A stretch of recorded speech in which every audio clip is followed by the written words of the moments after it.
3 explorers became lost in the jungle and wandered for days with no food and little water. One day, just as they were finally about to give up, they crawled into a clearing, and right in front of them stood Cannibal's restaurant.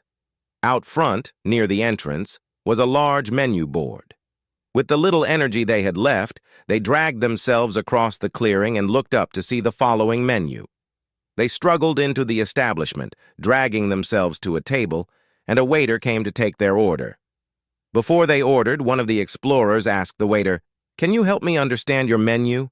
The first 2 items are priced about the same, but the third item, the politician, is priced so much higher. Why is that?"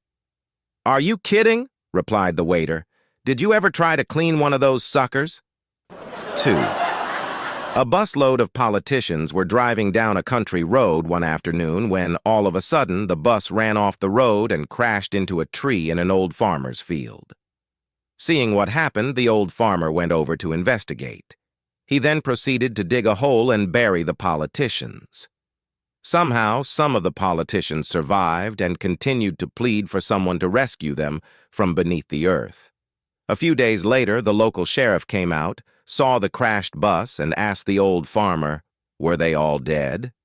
"Well," the old farmer replied with a thoughtful expression, "some of them said they weren't, but you know how politicians lie." 3. A librarian is woken up in the middle of the night by a phone call. "What time does the library open?" the man on the phone asked. Annoyed, the librarian composed himself before he answered. "9 a.m., he said. "And what's the idea of calling me at home in the middle of the night to ask a question like that?" "Not until 9 a.m.? the man asked in a disappointed voice. The librarian began to get angry.